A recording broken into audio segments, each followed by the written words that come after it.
Hey everyone, before we go further, do not forget to click on the subscribe button and on the bell icon so that you will not miss our videos. And if you like this video, click on like and share with somebody. Hello everyone, this is Pastor Vikas and you're watching Passion Lighthouse Church YouTube channel. Well, this fall we want to invite you to connect with us one time a month or more if you can, and we have set up different ways that you can do that. Maybe by engaging with our video content that we upload thrice a week in our channel, or by inviting your friends over for a watch party together and sharing the experience, or joining in our morning prayer group which is totally life transformative. Praise God. Or if you are in Udupi and Manipal, please drop by and we're going to pray together and fellowship with other believers. Well, the most important thing for us is to connect to God and to connect with His children. Amen. That's what we call as a church. The moment you have been waiting for is here, and our experience in this beautiful service is about to begin. And it all starts right now. Come, let us worship the Lord together and meditate upon His beautiful word of blessing in Telugu language.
యేసుక్రీస్తు నామమునకు మహిమ కలుగును గాక. Passion light house Manipal evening Telugu సర్వీస్కి మీకు అందరికీ ఆహ్వానం పలుకుతూ మిమ్మల్ని దేవుని ఆరాధించటానికి,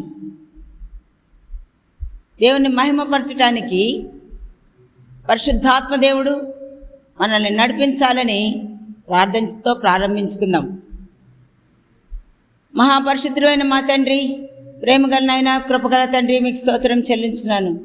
సృష్టికర్త అయినటువంటి తండ్రి, మీకు స్తోత్రం నైనా. మహాగణుడవు, మహోన్నతుడవు, సర్వోన్నతుడైనటువంటి దేవా, మీకు స్తోత్రం చెల్లించున్నాను. యేసు ప్రభువా, మిమ్మల్ని స్తుతిస్తున్నాం, మిమ్మల్ని ఘనపరుస్తున్నాం. యేసు ప్రభువా, మా కొరకు మానవుడిగా ఈ లోకానికి వచ్చి సిలువలో మా కొరకు చేసినటువంటి బలియాగమును బట్టి మిమ్మల్ని స్తుతిస్తున్నాం. యేసు ప్రభువా, మీకే మహిమ చెల్లిస్తున్నాను నైనా. మిమ్మల్ని ఘనపరుస్తూ మహింపరుస్తూ మాకు ఇచ్చినటువంటి రక్షణను బట్టి, మీ యొక్క ఆత్మ నడిపింపును బట్టి మీకు స్తోత్రం చెల్లిస్తున్నాను. పరిశుద్ధాత్మదేవ, ఈ సమయమందు మిమ్మల్ని తండ్రి దేవా, నిన్ను స్తుతిస్తున్నాం, నిన్ను మహింపరిచి ఆరాధిస్తున్నాం నైనా. దేవుడు ఆత్మ కనుక ఆయన్ని ఆరాధించువారు ఆత్మతో సత్యముతో ఆరాధించవలను అని సెలవించినటువంటి మాట చొప్పున మేము నీ సన్నిధిలో ఆరాధిస్తూ ఉండగా, పరిశుద్ధాత్మదేవ మమ్మల్ని నడిపించమనైనా. మీ సన్నిధి మా మధ్య ఉంచమని అడుగుచున్నాను. మీ యొక్క ఘనమైన ఆత్మ సన్నిధి ప్రతి ఒక్కరూ అనుభవించగలిగినట్లుగా మీ యొక్క సన్నిధి కాంతిని అనుభవించగలిగినట్లుగా ఆత్మతో సత్యముతో ప్రతి ఒక్కరూ ఆరాధించినట్లుగా మమ్మల్ని నడిపించమని అడుగుచున్నాను నైనా. స్తుతులకు పాత్రుడవు, స్తోత్రార్హుడవు, పూజనీయుడైనటువంటి దేవా మీకు స్తోత్రము. సృష్టికర్త అయినటువంటి యెహోవా దేవానికి స్తోత్రము. రక్షకుడైన యేసు ప్రభువాని మిమ్మల్ని స్తుతిస్తున్నాం. పరిశుద్ధాత్మ ఆదరణకర్త అయినటువంటి దేవా మిమ్మల్ని స్తుతిస్తున్నాం, మిమ్మల్ని ఘనపరుస్తున్నాం నైనా. మీకే మహిమ చెల్లిస్తున్నాను. మా ప్రతి ఒక్క అవసరతకు మీరే ఆధారము. మా యొక్క ప్రతి అవసరతలను తీర్చగలిగినటువంటి దేవుడవు, మిమ్మల్ని ఆరాధిస్తున్నాం. మా మొర వినేటువంటి దేవుడవు, మిమ్మల్ని స్తుతిస్తున్నాం నైనా. అన్నిటికీ మాకు ఆధారముగా ఉన్నటువంటి దేవా మీకు స్తోత్రము. మా అందరి జీవితంలో మీరు చేసినటువంటి ప్రతి మేలును బట్టి మీకు కృతజ్ఞతాస్తుతులు చెల్లిస్తూ మిమ్మల్ని ఘనపరుస్తున్నాం. సర్వలోకములో వ్యాపించి ఉన్న దేవా మీకు స్తోత్రము. ఆమ్ని ప్రజెంట్గా, ఆమ్ని పొటెంట్గా, ఆమ్నిషెంట్గా ఉన్నటువంటి దేవుడవు, మరి సర్వవ్యాపి అయినటువంటి దేవుడవు, సర్వశక్తిమంతుడైనటువంటి దేవుడవు, సర్వ జ్ఞానం కలిగినటువంటి దేవుడవు. మిమ్మల్ని ఆరాధిస్తున్నాం తండ్రి, మీకే మహిమ చెల్లిస్తున్నాం. అన్నిటికీ ఆధారమైన వాడా నీకే ఆరాధనా. అన్నిటికీ ఆధారమైన వాడా నీకే ఆరాధనా. ఎన్నటికీ మారని మంచివాడా కృతజ్ఞత స్తుతి ప్రార్థనా. ఎన్నటికీ మారని మంచివాడా కృతజ్ఞత స్తుతి ప్రార్థనా. నీకే నా దేవా తండ్రి అందుకోవా. నీకే నా దేవా తండ్రి అందుకోవా. ఆరాధనా ఆరాధనా ఆత్మతో ఆరాధనా. ఆరాధనా ఆరాధనా కృతజ్ఞత స్తుతి ప్రార్థనా. నోటను కపటము లేనివాడా నీకే ఆరాధనా. నోటను కపటము లేనివాడా నీకే ఆరాధనా. మాటతో మహిమలు చేయువాడా కృతజ్ఞత స్తుతి ప్రార్థనా. మాటతో మహిమలు చేయువాడా కృతజ్ఞత స్తుతి ప్రార్థనా. నీకే నా దేవా తండ్రి అందుకోవా. నీకే నా దేవా తండ్రి అందుకోవా.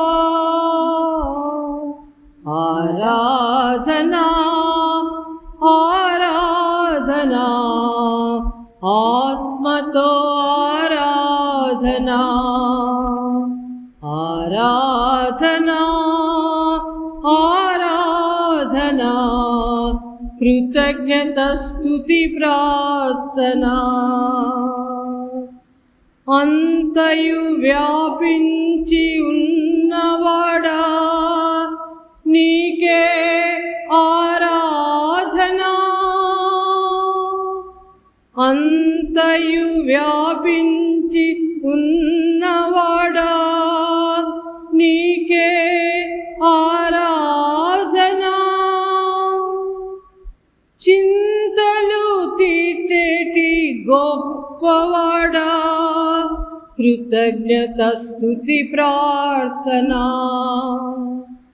చింతలు తీర్చేటి గొప్పవాడా, కృతజ్ఞత స్తుతి ప్రార్థనా. నీకే నా దేవా తండ్రి అందుకోవా, నీకే నా దేవా తండ్రి అందుకోవా. ఆరాధనా ఆరాధనా ఆత్మతో ఆరాధనా, ఆరాధనా ఆరాధనా కృతజ్ఞత స్తుతి ప్రార్థనా. ఆరాధనా ఆరాధనా ఆత్మతో ఆరాధనా, ఆరాధనా ఆరాధనా కృతజ్ఞత స్తుతి ప్రార్థనా. తండ్రి, మా ప్రార్థన ఆలకించేటువంటి దేవుడవు, మీకు కృతజ్ఞతాస్తుతులు చెల్లించే ధన్యత ఇచ్చిన దేవుడు. కృతజ్ఞతాస్తుతులతో మీ యొక్క ఆవరణలోనికి ప్రవేశించడానికి మాకు కృప చూపిస్తున్న దేవా, మీకు స్తోత్రం నాయనా. తండ్రి, మిమ్మల్ని స్తుతిస్తున్నాం. సర్వలోకంలో వ్యాపించి ఉన్నటువంటి దేవుడవు అయినను మానవుల యొక్క హృదయాలలో ఉండడానికి మీరు ఇష్టపడినారు నాయనా. అందుకొరకు యేసు ప్రభును మా కొరకు పంపించి యేసు ప్రభువును అంగీకరించినటువంటి ప్రతి ఒక్కరి జీవితంలో మీరు మీ సన్నిధిని అనుగ్రహిస్తున్నారు నాయనా. మా దేహంలను పరిశుద్ధాత్మకు ఆలయములుగా చేసుకుని మాలో వసించుచున్న దేవానికే స్తోత్రము. మిమ్మల్ని ఆరాధిస్తున్నాం, కొనియాడుచున్నాం. మాకు శక్తినిచ్చేటువంటి దేవుడవు, మమ్మల్ని బలపరిచే దేవుడవు, మా బలమంతా నీవై ఉన్న దేవుడవు. మీకు స్తోత్రం నాయనా. శక్తిహీనులకు బలాభివృద్ధి కలుగచేస్తానని చెప్పిన దేవా, బలహీనులను మీరు బలపరిచేటువంటి దేవుడవు. మీకు స్తోత్రం నాయనా. కృంగిన వాళ్ళని లేవనెత్తేటువంటి దేవుడవు, సోలిపోయిన వారిని మీరు బలపరిచి మీ మహిమ నిమిత్తము వాడుకునేటువంటి దేవుడవు. మీకే స్తోత్రము. మాకు జీవముగా ఉన్న దేవుడవు, మాకు మంచి స్నేహితుడిగా ఉన్నటువంటి యేసు ప్రభా, మీకు స్తోత్రము. మా ప్రియుడైనటువంటి యేసు ప్రభా, మిమ్మల్ని స్తుతిస్తున్నాం. మా సర్వాన్ని మీకే సమర్పించుకుంటూ మిమ్మల్ని ఆరాధిస్తున్నాము తండ్రి. మీకే మహిమ చెల్లిస్తున్నాను, మీకే మహిమ చెల్లిస్తున్నాను తండ్రి. నా బలమంతా నీవేనయ్యా, నా బలమంతా నీవేనయ్యా, నా బలమంతా నీవేనయ్యా, నా బలమంతా నీవేనయ్యా.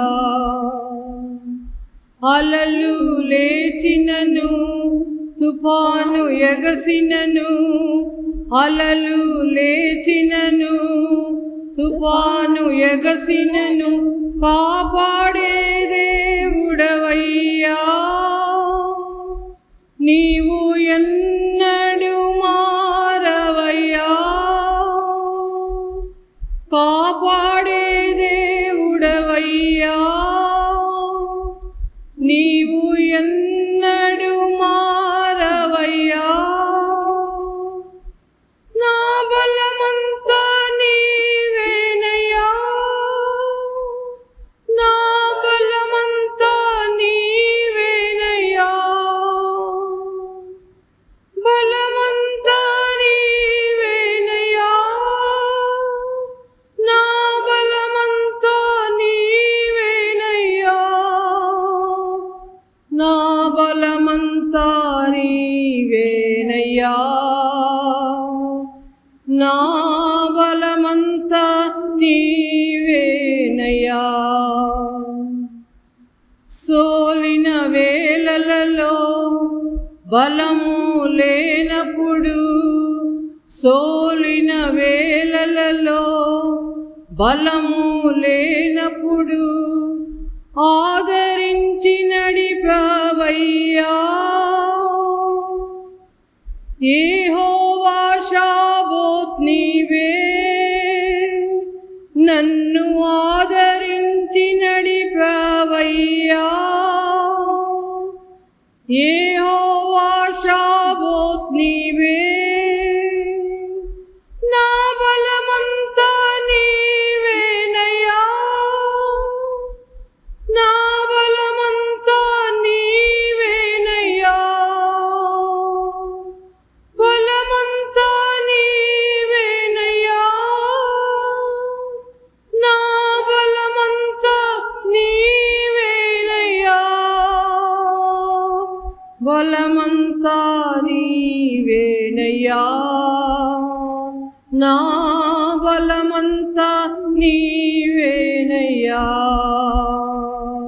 బలమంతా నీవేనయ్యా. నా బలమంతా నీవేనయ్యా. జీవం నీవేనయ్యా. స్నేహం నీవేనయ్యా. జీవం నీవేనయ్యా. స్నేహం నీవేనయ్యా. ప్రియుడవు నీవేనయ్యా. సర్వస్వం నీవేనయ్యా. ప్రియుడవు నీవేనయ్యా. నా సర్వస్వం నీవేనయ్యా. నా బలమంతా నీవేనయ్యా. నా బలమంతా నీవేనయ్యా. బలమంతా నీవేనయ్యా. నా బలమంతా నీవేనయ్యా. బలమంతా నీవేనయ్యా. నా బలమంతా నీవేనయ్యా.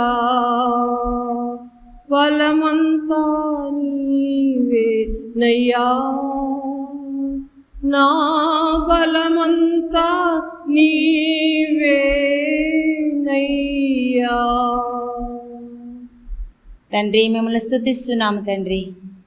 యేసు ప్రభా, మీకు స్తోత్రము. సిలువలో మా కొరకు చేసినటువంటి కార్యము ద్వారా మానవాళికి రక్షణ అనుగ్రహించిన యేసు ప్రభా, మీకు స్తోత్రం నాయన. శక్తిహీనులను బలపరిచే దేవుడవు. ఇప్పుడు వాక్యం వినేటువంటి వారిలో ఎవరికైతే బలము కావాలో, శక్తి కావాలో, మీరు వారిని మీ బలముతో, మీ శక్తితో నింపి నడిపించమని అడుగుచున్నాను నాయన. అందరికీ సర్వమైనటువంటి యేసు ప్రభా, ప్రతి ఒక్కరు కూడా తమ జీవితాలను మీకు సమర్పించుకొని యేసు ప్రభువును రక్షకుడిగా స్వీకరించి నిత్య జీవం పొందుకోవడానికి, పరలోక భాగ్యమును పొందుకోవడానికి మీరు కృప చూపించి నడిపించమని అడుగుచున్నాను. తండ్రి, కుమారుడు, పరిశుద్ధాత్మ త్రియేక దేవా, మీకే మహిమ, ఘనత, ప్రభావము చెల్లిస్తూ యేసుక్రీస్తు నామమున స్తుతి, ఆరాధన మీకు సమర్పించుకొనుచున్నాము తండ్రి. ఆమేన్. క్రీస్తునందు ప్రియమైన వారలారా, మన ప్రభు అయిన యేసుక్రీస్తు నామమున మీకు అందరికీ సాయంకాల శుభములు, వందనములు తెలియజేస్తున్నాను. Passion light house ministries Manipal Sunday evening Telugu సర్వీస్కు మిమ్మల్ని అందరూ కూడా క్రీస్తు ప్రేమతో ఆహ్వానిస్తున్నాం. రండి, ఈరోజు సాయంకాలం ఆరాధనను ఒక ప్రార్థనతో ప్రారంభించుకుందాం. మహాపరిశుద్ధుడైన మా పరలోకపు తండ్రి, మీరు మా జీవితంలో చేసిన మేళ్ళన్నిటిని బట్టి కృతజ్ఞతాస్తుతులు, స్తోత్రములు చెల్లిస్తూ మీ మందిర ఆవరణంలోనికి ప్రవేశిస్తున్నాం. మీ ఉచితమైన కృప చేత మాకు ఇచ్చినటువంటి మరొక శ్రేష్టమైన సమయాన్ని బట్టి మీ స్తోత్రం చెల్లిస్తున్నాం. ఈ యొక్క స్థలమును బట్టి మీ స్తోత్రం చెల్లిస్తున్నాం. ఈ మందిరమును బట్టి మీకు స్తోత్రం చెల్లిస్తున్నాం. మునుపటి కంటే మహిమ గల మందిరముగా మీరు చేస్తానని వాగ్దానం చేసినందుకై మీ స్తోత్రం చెల్లించున్నాం. దేవా, ఈ యొక్క సాయంకాలం కూడికంతటిని మీ హస్తములకు అప్పగిస్తున్నాం. నా నోటి మాటలు, మా హృదయ ధ్యానంలో మీ దృష్టికి అంగీకారంగా చేయమని అడుగుతున్నాం. నన్ను సిలువు చాటున మరుగుపరిచి మిమ్మల్ని మీరే ప్రత్యక్షపరచుకోనండి. మీ నిత్య జీవపు మాటలు మాకు వినిపింపజేయమని యేసుక్రీస్తు నామమున బ్రతిమలాడి వేడుకొనుచున్నాము తండ్రి, ఆమేన్. ప్రియులారా, గత 3 వారాలుగా మనము మొదటి పేతురు పత్రిక 2వ అధ్యాయము 9వ వచనమును ధ్యానం చేస్తున్నాం. ఈ యొక్క శ్రేష్టమైనటువంటి వాక్య భాగములో 4 ప్రశస్తమైన ప్రివిలేజెస్ మనకు ఇవ్వబడినటువంటివి ధ్యానం చేస్తున్నాం. యేసుక్రీస్తు ప్రభువు మనలను చీకటిలో నుండి వెలుగులోనికి పిలిచిన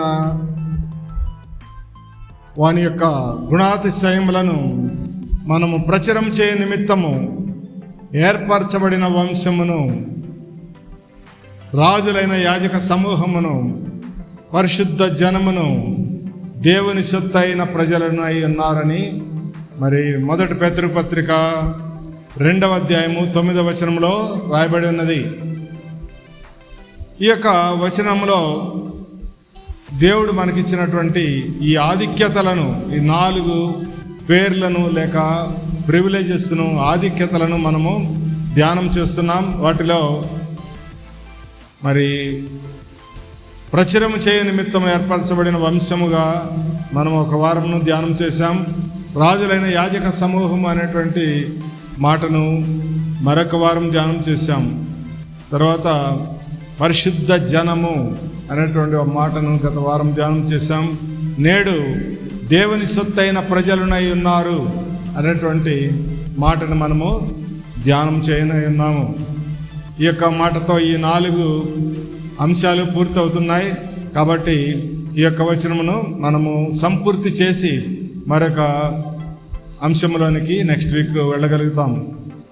కాబట్టి నేడు మనము ఈ యొక్క వాక్యములోని 4 ప్రధానమైన అంశాలలో దేవుడిచ్చినటువంటి ఆధిక్యతలలో చివరిదైనటువంటి దేవుని సొత్తైన ప్రజలు, people of his own position అనేటువంటి మాటను మనం ధ్యానం చేస్తున్నాం. దేవుని సొత్తైన ప్రజలు. దేవుడు అంటే తెలుసు మనకి, ప్రజలంటే తెలుసు. ఇక సొత్తు అనేటువంటి మాట కూడా మనకందరికీ తెలుసు. అయితే దీనికి కొన్ని పర్యాయ పదాలు ఉన్నాయి. సొత్తు అంటే సొమ్ము అని, స్వార్జితమని, స్వాస్థ్యమని, మరి స్వకీయ సంపాద్యమని, మరి పర్యాయ పదాలు దీనికి ఉన్నాయి. కాబట్టి దేవుని సొత్తైన ప్రజలు అంటే మనము దేవుని ప్రజలము, ఆయన సొత్తు, సొంతం ప్రజలము, ఆయన సొమ్ము లాంటి వారము. ఆయన విలువ చేత మనలను కొన్నాడు. ఆ యొక్క విలువైనటువంటి రక్తమునిచ్చి మనలను కొన్నాడు. కనుక మనము మన సొత్తు కాదు, మనము దేవుని సొత్తు అనేటువంటి మాట. ఈ యొక్క మాటలను మనం ధ్యానం చేయబోతున్నాం ఈరోజు. ప్రత్యేకంగా ఈ విషయాలను మనము ధ్యానం చేద్దాం. మొదటి కొరింథీయులకు అపోస్తలుడైన పౌలు కొరింథీయులకు రాసిన పత్రిక 1వ అధ్యాయము 6వ వచనము 19-20 వచనములు. మీ దేహము దేవుని వలన మీకు అనుగ్రహింపబడి మీలోనున్న పరిశుద్ధాత్మకు ఆలయమై ఉన్నదని మీరు ఎరుగరా? మీరు మీ సొత్తు కాదు, విలువ పెట్టి కొనబడిన వారు గనుక మీ దేహముతో దేవుణ్ణి మహింపరచుడి. ఇక్కడ ఇది చాలా శ్రేష్టమైనటువంటి మాటలు ఇక్కడ రాయబడి ఉన్నాయి. మరి 20వ వచనంలో చూస్తే, మీరు మీ సొత్తు కాదు, విలువ పెట్టి కొనబడిన వారు గనుక మీ దేహముతో దేవునిని మహిమపరచుడి అనేటువంటి మాటలు ఇక్కడ రాయబడినాయి. మనము దేవుని సొత్తైన ప్రజలు అనే అంశాన్ని మనము ధ్యానం చేస్తున్నాం. దానికి సంబంధించినటువంటి ఈ మాటలు మనము గమనిస్తే, మనము మన సొత్తు కాదు, మనము దేవుని సొత్తైన ప్రజలము, మనము విలువ పెట్టి కొనబడిన వారము, మరి మన దేహముతో దేవుణ్ణి మహిమపరుస్తాం అనేటువంటి మాటలు ఇక్కడ రాయబడి ఉన్నాయి. విలువ పెట్టి కొనబడిన వారు అనేటువంటి మాట ఇక్కడ మనం చూస్తున్నాం. మరి కొనబడిన వారు అంటే ఎవరు కొన్నారు, ఎవరి దగ్గర నుండి కొన్నారు, మరి ఏమిటి ఆ విలువ, ఎంత విలువ పెట్టి కొన్నారు అనేటువంటి మాటలు మనము ఒకసారి పరిశీలించి ముందుకు పోదాం. మరి మనము ఎవరు మనల్ని కొన్నారు అంటే యేసుక్రీస్తు ప్రభువు మనలను కొన్నాడు. తన విలువైన రక్తమునిచ్చి కొన్నాడు. ఆ రక్తమునకు మించిన విలువైనటువంటిది ఈ ప్రపంచంలో మరి ఏదీ లేదు. ఎంత ధనమైనప్పటికీ, ఎంత బంగారం ఉన్నప్పటికీ, ఎంత అధికారం ఉన్నప్పటికీ, ఎన్ని రకాలైనటువంటి ఆయుధాలను మరి అణు ఆయుధాలను కలిగినటువంటి గొప్ప దేశానికి అధినేత అయినప్పటికీ కూడా అతనికి రక్తం అనేటువంటిది వాటన్నిటికన్నా శ్రేష్టమైనది. కాబట్టి మరి ఆదాము చేసినటువంటి పాపము నుండి మరి మనమందరం కూడా ఆ దేవుని యొక్క అనుగ్రహాన్ని పొందలేక మరి యొక్క పాపము వలన వచ్చినటువంటి జీతం మరణమును, ఆ తర్వాత శాపమును, వీటన్నిటిని కూడా వారసత్వంగా పొందుకున్నాం. ఆ విధంగా సాతాను అధికారంలోనికి ప్రజలందరూ కూడా ఈ లోకమంతా వెళ్ళటం అయిపోయింది. అందుకనే లోకాధికారి అని పేరు సాతానుకు. కాబట్టి ఆ అధికారం నుండి యేసుక్రీస్తు ప్రభువు విడుదల చేయడానికి ఈ లోకానికి వచ్చాడు. ఆ విధముగా ఆయన సక్సెస్ఫుల్గా తన రక్తమును చిందించి సిలువలో సాతానును ఓడించి సాతాను యొక్క బంధము నుండి, సాతాను యొక్క బానిసత్వము నుండి మనను విడుదల చేసి ఆయన మనలను తన స్వకీయ సంపాద్యముగా మనలను తన సొత్తైన ప్రజలుగా చేసుకున్నాడు.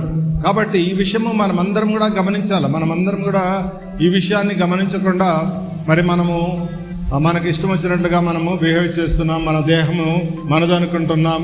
తర్వాత మన యొక్క పాత జీవితాన్ని మర్చిపోలేకుంటున్నాం. మనమందరం కూడా అపవిత్రులు, మనమందరం కూడా పాపులము, లేకపోతే మన పాపం చేసిన వాళ్ళము, పాపం చేస్తున్న వాళ్ళము, లేకుండా చెడ్డ తలంపులు, చెడ్డ ఆలోచనలు కలిగిన వారము. ఈ విధంగా సాతాను ఏం చేస్తుందంటే నువ్వు నీతిమంతుడు కావు, నువ్వు ఒక పాపివి అని పదే పదే గుర్తు చేస్తూ తన యొక్క పాశ్యములను, ఆ మరణ పాశ్యములను మన పైన ప్రయోగిస్తూ మనలను నిదానంగా ముందుకు పోనీకుండా వెనక్కి లాగుతూ ఉంది. ఇది నాడు ప్రజల్లో, క్రైస్తవుల్లో కూడా అనేక మందిలో ఇది ఉంది. మనము నీతిమంతులము అనేటువంటి మాటను మనమందరం కూడా పదే పదే జ్ఞాపకం చేసుకోవాలా. యేసుక్రీస్తు ప్రభు మన పాపముల నిమిత్తం మరణించి మనందరంగా నీతిమంతులుగా తీర్చుటకై లేపబడిను అని రాయబడినది. మనందరం కూడా నీతిమంతులుగా చేశాడు. ఆయన యొక్క నీతిని మనకిచ్చాడు. నీతిని దానంగా ఇచ్చాడని ఉంది. నీతిని మనకు దానంగా ఇచ్చాడు, గిఫ్ట్గా ఇచ్చాడు. ఆ నీతి గిఫ్ట్గా ఒకసారి ఇచ్చినటువంటిది మరలా వెనక్కి తీసుకోము మనము. అంతేకాకుండా ఆ గిఫ్ట్గా ఇచ్చింది ఎప్పుడు కూడా మనతోనే ఉంటుంది. కాబట్టి మనము నీతిమంతులము.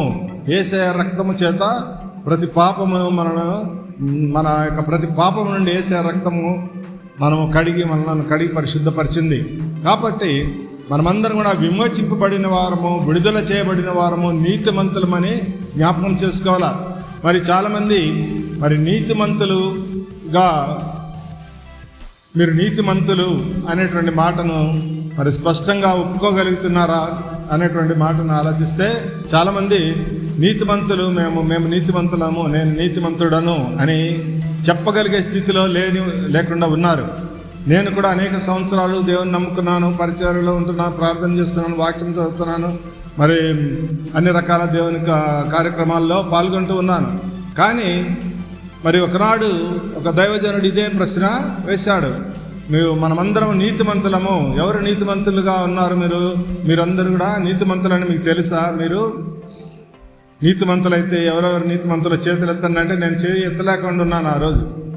అప్పుడు ఆయన మరి వివరంగా ఆ విషయాన్ని గురించి తెలియజేశారు. మనం అందరం కూడా నీతిమంతులమే. ఎందుకంటే ఎవరైతే రక్తం చేత కడగబడ్డారో వారందరూ కూడా నీతిమంతులు. ఆయన మన కొరకై మరణించి తిరిగి లేచాడు. మన పాపం నిమిత్తం మరణించి మన నీతిమంతులుగా తీర్చుటకై లేపబడినని రాయబడినది.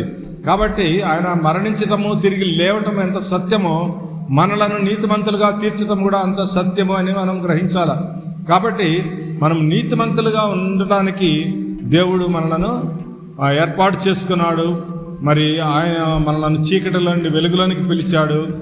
దాని కొరకై మనం ఏర్పరచబడిన వంశముగాను, రాజులైన యాజక సమూహంగా మనకు అధికారం ఇచ్చాడు. అందుకనే బైబిల్ గ్రంథంలో రాయబడిన విధంగా కృపాబాహుళ్యమును నీతి దానమును పొందిన మీరు మరి యేసుక్రీస్తు నందు మీరు నీతిమంతులుగా తీర్చబడి యేసు అని ఒక్కని ద్వారా మరి నిశ్చయంగా ఏలుదురు అని రాయబడి ఉన్నది. కాబట్టి యేసుక్రీస్తు ద్వారా మనం ఏలేవారంగా ఉన్నాం, మనం రాజులుగా ఉన్నాం, మనం అధికారము దేవుడు మనకిచ్చాడు. మరి శాతాను శక్తులపైన, దురాత్మలపైన, మరి సమస్త వ్యాధులను స్వస్థపరిచేటువంటి అధికారమును, శక్తిని దేవుడు మనకు అనుగ్రహించాడు అని మరి ఈ సువార్తలలో అనేక చోట్ల రాయబడి ఉన్నది. కాబట్టి మనమందరం కూడా రాజులైన యాజక సమూహము, తర్వాత పరిశుద్ధ జనము, పరిశుద్ధపరచబడిన వారం, యేసు రక్తము ద్వారా, పరిశుద్ధాత్మ ద్వారా, వాక్యము అనేటువంటి ఉదక స్నానము మనము చేసిన వారము. కాబట్టి పరిశుద్ధ జనము, తర్వాత దేవుని సొత్తైన ప్రజలము. ఈ దేవుని సొత్తు అయినటువంటి ప్రజలు లేక విలువ పెట్టి కొనబడిన వారు అన్నటువంటి మాటను మనము అర్థం చేసుకొనడానికే కొన్ని ఉదాహరణలు మీ దృష్టికి తీసుకొని వస్తున్నాను. ప్రాచీన కాలంలో ప్రపంచం అంతా కూడా బానిసత్వము అనేటువంటిది ఉండేది. బానిస విధానము అంటే మరి అనేక మంది, అధిక శాతం ప్రజలు ఆ కాలంలో పేదరికంలో ఉండేవాడు. పేదరికంలో దరిద్రంలో ఉండేటువంటి వారు, తినడానికి తిండి లేనటువంటి వారు, వారి కలిగినటువంటి సంతానాన్ని పోషించలేక వారు తమ పిల్లలను అమ్మివేసేవాళ్ళు. అటువంటి పిల్లలను కొనుక్కొని మరి అనేక మంది మరి ధనవంతులు వాళ్ళతో వెట్టి చాకిరి చేయించి వాళ్ళను ఒక పశువుల్లాగా, జంతువుల్లాగా వాళ్ళతో పనులు చేయించుకుంటూ వాళ్ళకి కొంత ఆహారం పెడుతూ తినిపిస్తూ వాళ్ళు బ్రతికేటట్టుగా చేసేవాళ్ళు. కాబట్టి తల్లిదండ్రులు ఏమనుకునే వాళ్ళంటే ఆ యొక్క ధనవంతుడి ఇంటికి పోతే ఏదో రకంగా వాడికి తిండి దొరుకుతుంది, బతుకుతాడు అని వాళ్ళు అనుకునేవాళ్ళు. ఈ ధనవంతులు కొన్న వాళ్ళు ఏంటంటే వాళ్ళను తమకిష్టం వచ్చినట్లుగా వాళ్ళు బానిసలను పనులకు ఉపయోగించేవాళ్ళు. ఇది బానిసత్వ విధానం. దీని గురించి మనకు అందరికీ తెలుసు. బానిసల్లో చాలామంది ఉన్నారు. వాళ్ళ యొక్క శక్తి సామర్థ్యాలను బట్టి వారు పైకి వచ్చినటువంటి వాళ్ళు ఉన్నారు. మరి భారతదేశంలో కూడా ఆ ఢిల్లీ సుల్తాన్ల పరిపాలన కాలంలో బానిస వంశ రాజులని ఉన్నారు. ఆ బానిస వంశస్థులైండి నీళ్లు మోసేటువంటి బానిసగా ఉన్నటువంటి బాల్బను సుల్తాన్ అవుతాడు. ఆ విధంగా మరి బానిసలు వాళ్ళ యొక్క శక్తి సామర్థ్యాల ద్వారా మరి రాజులు అయినటువంటి పరిస్థితులు బైబిల్ గ్రంథంలో కూడా ఉన్నాయి. మరి మనము చూస్తే నెబుకద్నెజరు మరి యూదా రాజ్యం పైన దండెత్తి అక్కడ ఉన్న ప్రజలందరూ కూడా బానిసలుగా తీసుకొని వచ్చినప్పుడు వారిలో మరి షద్రక్, మెషక్, అబేద్నెగో, మరి దానియేలు అనేటువంటి వారిని తన ప్రత్యేక పనుల కొరకు వారిని ఏర్పాటు చేస్తున్నాడు. వాళ్ళకి దేవుడిచ్చినటువంటి విశేషమైన జ్ఞానాన్ని బట్టి, ప్రజ్ఞను బట్టి వారు ఉన్నత స్థానానికి రావటం జరిగింది. మరి దానియేలు గురించి తెలుసు. ఆయన మరి 4 చక్రవర్తుల దగ్గర అతను ప్రధానమంత్రిగా పనిచేశాడు. అంత ఉన్నత స్థానము మరి బానిసల నుండి ఇవ్వటం జరిగింది. ఆ విధంగా ఈ యొక్క బానిస విధానం అనేటువంటిది మరి గమనిస్తే బానిసలుగా కొన్నటువంటి యజమాని ఈ బానిసల పైన పూర్తి అధికారాన్ని కలిగి ఉంటాడు. అతను ఒకసారి అమ్మిన తర్వాత అతను ఆ యొక్క తల్లిదండ్రులకు ఆ పిల్లవాడి మీద ఎటువంటి అధికారాలు ఉండవు. అవన్నీ కూడా వాళ్ళు కొంతమంది రిటర్న్గా తెలుసుకుంటారు, కొంతమంది అది అందరికీ కూడా ప్రపంచవ్యాప్తంగా తెలిసిన విధానమే. ఈ విధానము అనేక దేశాల్లో ఉండేది. ప్రాచీన కాలంలో మధ్యయుగం వరకు కూడా ఈ బానిస విధానం అనేటువంటిది కొనసాగింది. కాబట్టి ఆ కొన్న వ్యక్తి దగ్గర నుండి మరొక వ్యక్తి ఈ బానిసను కొనాలంటే ఏం చేయాలంటే తనకు ఎంతైతే విలువ పెట్టి అతను కొనుక్కున్నాడో ఆ విలువను చెల్లించి ఆ బానిసను విడుదల చేసేవాడు. అంతేకాకుండా ఆ యొక్క కొన్నటువంటి వ్యక్తి ఇంకా ఎక్కువ డబ్బులు డిమాండ్ చేస్తే ఇవ్వాల్సి ఉంటుంది.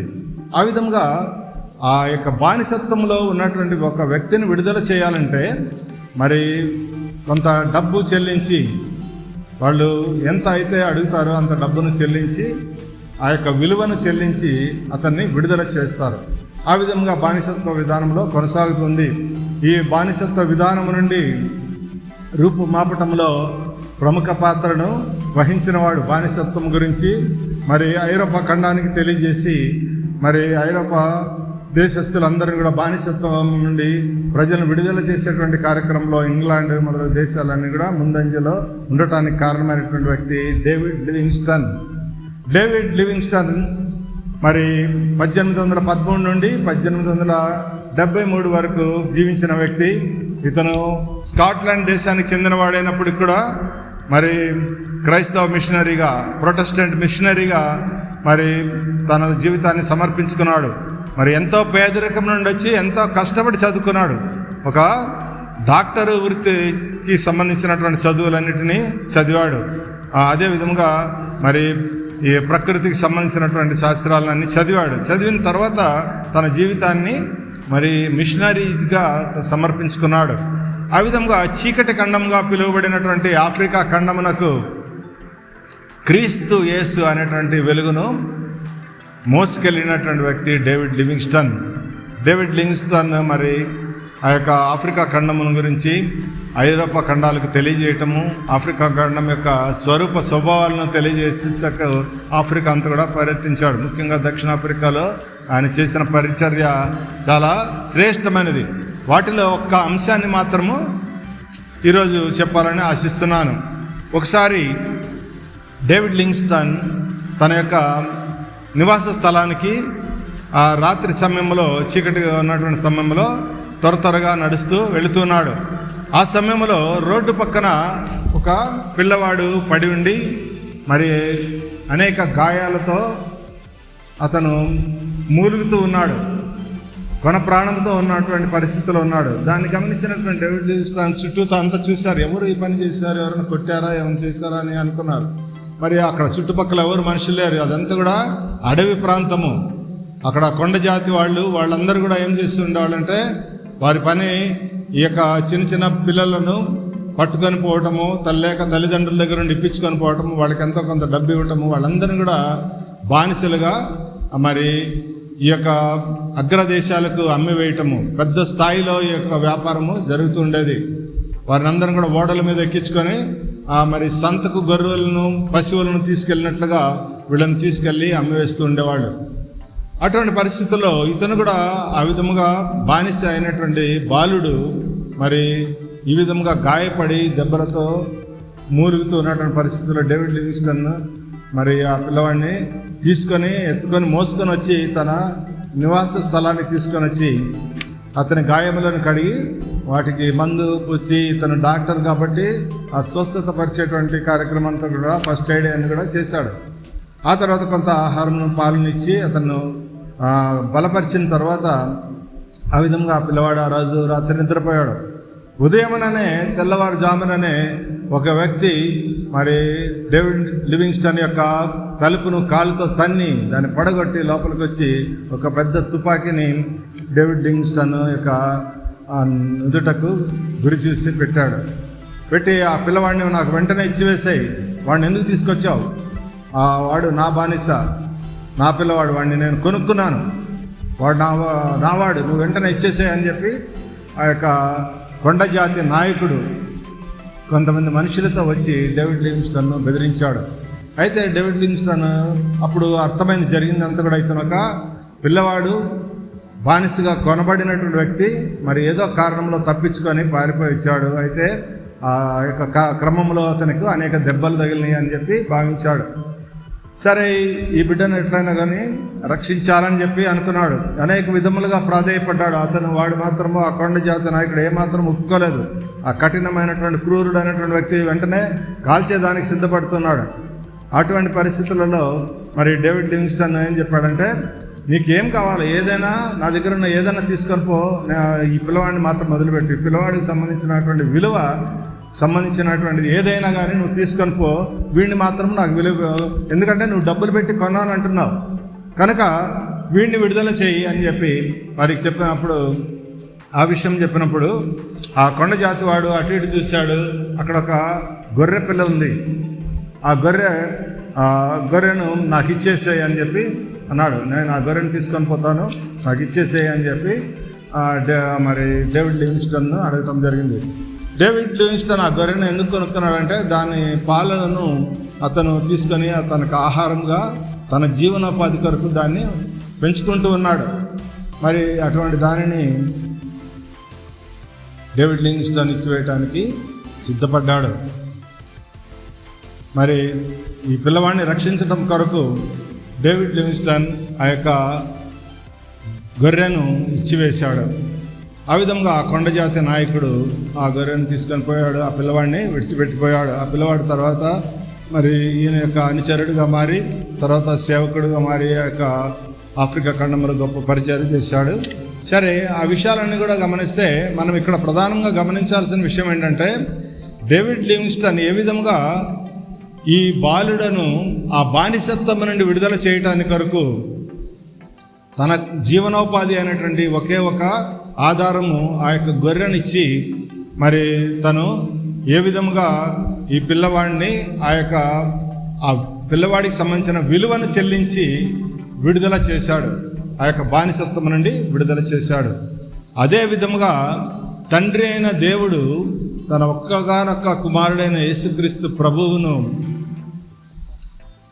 ఈ లోకమునకు పంపించి ఈ లోకంలో ఉన్న ప్రజల యొక్కను రక్షించడం కొరకై వారి యొక్క బానిసత్వము, ఆ యొక్క అంధకార సంబంధమైనటువంటి అధికారం నుండి వారిని విడుదల చేయటం కొరకై, వారి పాపములన్నిటినీ నుండి వారిని రక్షించడం కొరకై యేసుక్రీస్తు ప్రభువుని ఈ లోకంలోనికి పంపించాడు. ఆ విధంగా యేసుక్రీస్తు ప్రభు తన యొక్క ప్రజలందరి కొరకు, ఈ లోకంలోని ప్రజలందరి కొరకు ఆయన లోక పాపం మోసుకొని పోవు దేవుని గొర్రెపిల్లగా మరి ఆయన ఈ లోకంలోనికి వచ్చి మరి తన శరీరమును మరి తన రక్తమును చిందించి మనందరూ కూడా ఆ బానిసత్వం నుండి విడుదల చేశాడు. ఏ విధంగా డేవిడ్ లివింగ్స్టన్ ఆ గొర్రెనిచ్చి ఆ యొక్క విలువను చెల్లించి, ఆ బాలుడి యొక్క విలువను చెల్లించి బాలుడిని విముక్తి చేశాడో, అదే విధంగా మరి యేసుక్రీస్తు ప్రభువు కూడా తన రక్తమును విమోచన క్రయధనముగా రక్తమును చిందించారని వ్రాయబడి ఉన్నది. విమోచన క్రయధనము, ఆ క్రయధనం అంటే ఆ విలువ, ఆ కొన్న దాని యొక్క విలువ చెల్లించాడు కనుక ఇది విషయాన్ని మనము గమనించాలి. ఈ యొక్క విమోచన క్రయధనముగా మనమందరం కూడా కొనబడినటువంటి వారు, యేసుక్రీస్తు ప్రభు రక్తము చేత కొనబడిన కనుక విలువైన తన యొక్క రక్తమును చిందించిన వారు, విలువ పెట్టి కొనబడిన వారు కనుక మీరు దేవుని సొత్తు అయి ఉన్నారు అని రాయబడినది. మనము విలువ చేత కొనబడిన వారు. తీతు పత్రికలో ఒక విషయాన్ని గమనిస్తాం. తీతు పత్రిక 2వ అధ్యాయము 14వ వచనము, ఆయన సమస్తమైన దుర్నీతి నుండి మనలను విమోచించి సత్క్రియల యందు ఆసక్తి గల ప్రజలను తన కొరకు పవిత్రపరచుకొని తన సొత్తుగా చేసుకొనుటకు తన్ను తానే మన కొరకు అర్పించుకొనెను. కాబట్టి ఆయన కొంతమందిని ఎన్నుకున్నాడు అని ఇక్కడ మనకు కనబడుతుంది. వారు కూడా ఎటువంటి వారంటే సత్క్రియల యందు ఆసక్తి కలిగిన ప్రజలను. కాబట్టి మనము సత్క్రియల యందు కూడా ఆసక్తి కలిగిన ప్రజలుగా ఉండాలి. దేవుడు మనను ఎన్నుకున్నాడు, మనం తన సొత్తుగా చేసుకొని మన కొరకు తన ప్రాణాన్ని అర్పించాడు. కాబట్టి మనము సత్క్రియలు చేసేవారిగా ఉండాలి. సత్క్రియలు అంటే మనకు అందరూ కూడా తెలుసు, క్రిస్టియన్స్ అందరూ కూడా బాగా కమ్యూనిటీ సర్వీసెస్ చేస్తారని పేరు ఉంది ప్రపంచానికి. కాబట్టి ఆ కమ్యూనిటీ సర్వీసెస్ చేయటమే కాకుండా దేవుని పరిచర్యలో కూడా దేవుని సేవకులను గౌరవించటం, వారికి తగిన విధముగా సహాయం చేయటము, అదే విధముగా సంఘానికి సహాయం చేయటం, సంఘస్థులకు సహాయం చేయటము, సంఘ అభివృద్ధికి పాటుపడటం, ఇటువంటి సత్క్రియలు చేసేవారు ఉన్నారు. అనేక మంది నేను గమనిస్తుంటాను. వారికి ఉన్నటువంటి డబ్బును చెల్లించి ఆ విధంగా వారి యొక్క సత్క్రియల ద్వారా దేవుణ్ణి మహింపరుస్తుంటారు. అటువంటి వారు అందరూ కూడా సత్క్రియల యందు ఆసక్తి గల ప్రజలను తన కొరకు పవిత్రపరచుకొని తన సొత్తుగా చేసుకున్నాడు. పవిత్రపరిచాడు. ఏ విధంగా పవిత్రపరిచాడు? యేసు రక్తము ద్వారా పవిత్రపరిచాడు. తర్వాత తన సొత్తుగా చేసుకొనుటకు తను తాను మన కొరకై అర్పించుకొనని మరి తీతు పత్రిక 2వ అధ్యాయం 14వ వచనంలో రాయబడి ఉన్నది. కాబట్టి మనమందరం కూడా సత్క్రియలందు ఆసక్తి కలిగిన వారముగా ఉందాము. అదేవిధంగా యేసుక్రీస్తు ప్రభువు మనలను ఏర్పాటు చేసుకున్నాడు, మరి తన సొత్తుగా చేసుకున్నాడు. మన దేవుని సొత్తైన ప్రజలము అని అక్కడ రాయబడి ఉన్నది. కనుక మనము ఈ యొక్క వాక్యంలో మొదటి కొరింథీ పత్రిక 6వ అధ్యాయము 19వ వచనంలో రాయబడినటువంటి మాటను కూడా ఒకసారి చదువుకొని ముగిస్తాం. మీ దేహము దేవుని వల్ల మీకు అనుగ్రహింపబడి మీలోనున్న పరిశుద్ధాత్మక ఆలయమై ఉన్నదని మీరు ఎరుగరా? మీరు మీ సొత్తు కాదు, విలువ పెట్టి కొనబడిన వారు కనుక మీ దేహముతో దేవుని మహిమపరచుడి. కాబట్టి మనమందరం కూడా చేయాల్సిన పని ఏంటంటే, మనమందరం కూడా విలువ పెట్టి కొనబడిన వారము, మనము దేవుని సొత్తైన ప్రజలము.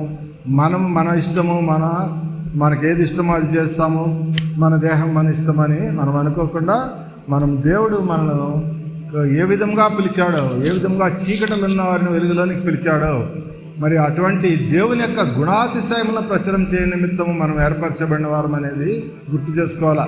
మనల్ని దేవుడు పిలిచింది దేనికి? మనం దేవుడు పరిశుద్ధపరిచింది దేనికి? దేవుడు మనల్ని మహింపరిచింది దేనికంటే ఆయన యొక్క గుణాతిశయములను ప్రచారం చేయటం కొరకు.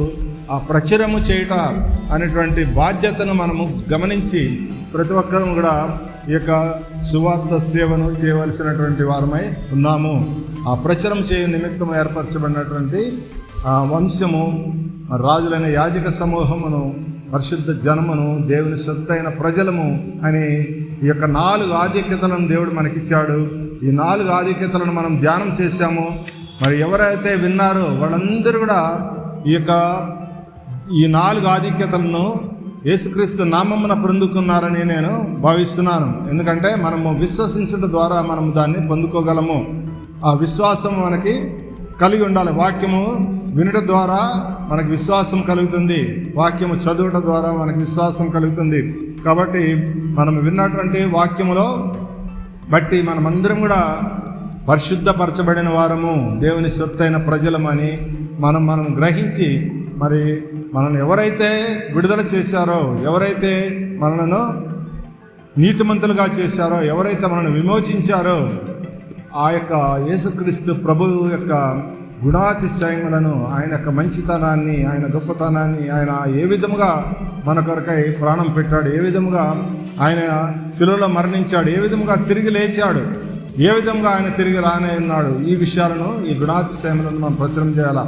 కాబట్టి యేసుక్రీస్తు చెప్పిన మాట అదే, నా రాకడ పర్యంతము మీరు నా మరణ పునరుద్ధానములను ప్రచురం చేయడని చెప్పాడు. కాబట్టి ఆయన మరణమును పునరుద్ధానమును మనం ఎప్పుడు కూడా ధ్యానం చేసినప్పుడు, మరి బైబిల్ గ్రంథంలో ఏమో రాయబడింది, మరి శిలువను గురించిన వార్త మనకందరికీ కూడా బలమైనటువంటి దేవుని శక్తి అయినది. కాబట్టి అటువంటి శక్తిని మనము పొందుకోగలము, అటువంటి బలమైనటువంటి దేవునికి సాక్షులుగా మనము జీవించగలము. మరి మనమందరం కూడా దేవుడు మనకి ఏదైతే ఆధిక్యతలు ఇచ్చాడో, ఏ విధంగా మనల్ని ఏ పేరు పెట్టి పిలిచాడో, ఆయన మరి బైబిల్ గ్రంథంలో రాయబడింది, ఎవరినైతే పిలిచాడో, ఎవరినైతే ఏర్పరచుకున్నాడో, ఎవరినైతే ఆయన మహింపరిచాడో వారందరిని కూడా మరి దేవుని కొరకై, దేవుని పరిచర్య కొరకై మనల్ని ఏర్పాటు చేసుకున్నాడని మనము గమనించాలి. కాబట్టి అటువంటి గొప్ప బాధ్యత, ఆ యొక్క ప్రివిలేజెస్, ఆ ఆధిక్యతలను మనము ఈ వాక్యం వినుట ద్వారా ఆ 4 ఆధిక్యతలను మనమందరం కూడా పొందుకొని, మరి దేవుని కొరకు సాక్షులుగా, ఆయనకు కొరకై ఏర్పరచబడిన ప్రజలుగా మనము జీవిస్తాం. దేవుని సొత్తైన ప్రజలుగా, మనమందరం కూడా పరిశుద్ధ జనముగా, రాజులైన యాజక సమూహముగా ఆయన కొరకు జీవిస్తాం. అటువంటి గొప్ప కృప, భాగ్యము దేవుడు మనకందరికీ ఆయన సదాకాలం అనుగ్రహించును గాక. ఆమెన్. ప్రార్థన చేసుకుందాం.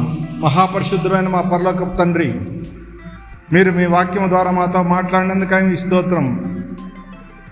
మీరు మమ్మల్ని పిలిచిన పిలుపు యొక్క గొప్పతనాన్ని, మహిమను, మహత్యమునెట్టిదో ఆ విధముగా మీరు ఎఫెసీ పత్రికలో మొదటి అధ్యాయంలో రాయబడిన విధంగా మీరు పిలిచిన పిలుపు యొక్క మహత్యం ఎట్టిదో తెలుసుకొనడం కావలసిన జ్ఞానమును, ప్రత్యక్షత కలిగిన హృదయమును మాకు దయచేయమని అడుగుతున్నాం. దేవా, యొక్క పిలుపులో మీరు మమ్మల్ని పిలిచినటువంటిది, మాకు ఇచ్చినటువంటి ఆధిక్యతలన్నిటిని బట్టి మీకు స్తోత్రం చెల్లించున్నాం ప్రభువా. ఆ విధంగా మేమందరం కూడా ఏర్పరచబడిన ప్రజలుగా, రాజులైన యాజక సమూహముగా, పరిశుద్ధ జనాంగముగా, మీ సొత్తైన ప్రజలుగా మేమందరమును జీవించడానికి మమ్మల్ని అందరిని కూడా మీరు ఏర్పాటు చేసుకున్నారు. అటువంటి గొప్ప కృప, భాగ్యము మాకు ఇచ్చినందుకై మీకు స్తోత్రం చెల్లిస్తున్నాను. ఈ వాక్యము విన్నటువంటి ప్రతి ఒక్కరిని కూడా మీరు ఈ యొక్క 4 ఆధిక్యతల చేత వారిని మీరు పిలుచుకున్నందుకై మీ స్తోత్రం చెల్లించున్నాం. దేవా, ఈ యొక్క సమయంలో ఈ యొక్క ఆరాధన కొరకు మంచి వర్షిప్ను లీడ్ చేసిన బిడ్డలను మీరు దీవించండి, ఆశీర్వదించండి, వారి కుటుంబములను ఆశీర్వదించండి. అదేవిధంగా passion light house ministries Manipal కొరకు ప్రార్థన చేస్తున్నాం. పాస్టర్ వికాస్ కొరకు, డాక్టర్ ఎవరిల్ కొరకు ప్రార్థన చేస్తున్నాం. వారికి ఇచ్చిన కుమారుని బట్టి మీకు స్తోత్రం చెల్లించున్నాం. వారిని మీ కొరకై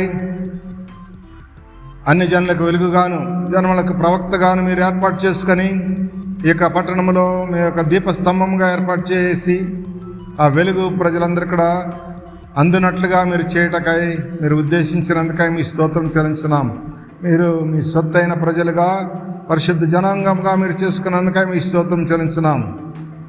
దేవా, ఈ మినిస్ట్రీ ద్వారా జరుగుతున్న కార్యక్రమాలన్నింటినీ ఆశీర్వదించండి. మరి సిస్టర్ కన్సర్న్ మినిస్ట్రీస్ అన్నిటినీ కూడా మీరు ఆశీర్వదించమని అడుగుతున్నాం. మరి ఈ యొక్క కార్యక్రమాల్లో పాల్గొంటున్న వారు, ఈ కార్యక్రమంలో వింటున్నటువంటి వారు, ఈ కార్యక్రమాలు చూస్తున్నటువంటి వారు ప్రతి ఒక్కరిని కూడా దీవించి ఆశీర్వదించమని అడుగుతున్నాం.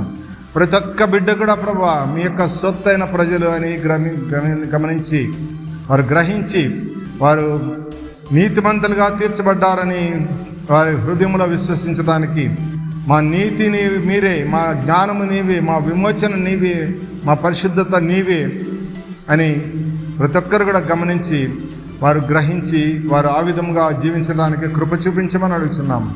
ఈ సమయంలో ప్రభువా అనారోగ్యంగా ఉన్న వారి కొరకు ప్రార్థన చేస్తున్నాం. మీ యొక్క శిలువలో పొందిన గాయముల ద్వారా వీరందరికీ కూడా స్వస్థత కలగజేయమని అడుగుతున్నాం. మరి జలుబులు, జ్వరాలు, సీజనల్ డిసీజ్ అన్నిటి నుండి విడుదల దయచేయండి. చిన్న పిల్లలను, పసిబిడ్డలను మీరు కాపాడండి ప్రభువా. అదేవిధంగా వృద్ధులైనటువంటి వారు మరి ప్రతి ఒక్కరు కూడా కావాల్సినటువంటి రెసిస్టెన్స్, ఇమ్యూనిటీని దయచేయమని అడుగుతున్నాం. అదేవిధంగా అనేక మంది అనేక అవసరతలు ఉన్నారు. అనేకమైనటువంటి బంధకాల్లో ఉన్నటువంటి వారిని విడుదల దయచేయమని అడుగుతున్నాం. మరి అవసరతలు ఉన్నారు, మీరు సహాయం చేయమని అడుగుతున్నాం. కొంతమంది మరి నిరాశ నిస్పృహలకు గురి అయినటువంటి వారికి మీరే విశ్వాసమును కలుగజేయండి ప్రభా. అనేక మంది యవ్వనస్తులు నిరాశ నిస్పృహలతో ఆత్మహత్యలు చేసుకున్నటువంటి పరిస్థితుల్లో ఉంటుండగా ప్రభా, వారిని మీ వైపు త్రిప్పుకొని ప్రభా మీ యొక్క విలువైనటువంటి విశ్వాసపు మాటల ద్వారా వారిని జీవింపజేయమని అడుగుతున్నాం ప్రభా. దేవా, మరి ముఖ్యంగా ఎంతో కాలం నుండి ప్రార్థన చేస్తున్నటువంటి అంశాల కొరకు మరొకసారి ప్రార్థన చేస్తున్నాం. దేవా, సంతానం కావాల్సిన వారికి సంతానం దయచేయమని అడుగుతున్నాం. వివాహములు కావాల్సిన వారికి వివాహములు దయచేయండి ప్రభా. మరి ఉద్యోగములు కావాల్సిన వారికి ఉద్యోగములు దయచేయమని అడుగుతున్నాం. మీ యందు సర్వ సంపదలు మీ యందు గుప్తమై ఉన్నవి. బుద్ధి జ్ఞానములు సర్వ సంపదలకు ఆధారమగు దేవా, మీకు సన్నిధిలో ప్రార్థన చేస్తున్నాం. మీరే ప్రతి ఒక్క బిడ్డను దీవించి ఆశీర్వదించి ప్రతి ఒక్కరిని కూడా సంతోష సమాధానంతో నింపమని సమస్తమైన ఘనత మహిమ మీకే చెల్లిస్తూ ఈ కొద్ది ప్రార్థన మా ప్రభువైన యేసుక్రీస్తు నామమున బ్రతిమాలు వేడుకొంచున్నాం తండ్రి, ఆమేన్. మన తండ్రి అయిన దేవుని ప్రేమయు, కుమారుడైన యేసుక్రీస్తు ప్రభు యొక్క కృపయు, పరిశుద్ధాత్మ దేవుని యొక్క అన్యోన్య సహవాసము మనందరికీ ఇప్పుడును ఎల్లప్పుడూ సదాకాలం తోడైండును గాక. ఆమేన్. Thank you and all. God bless you.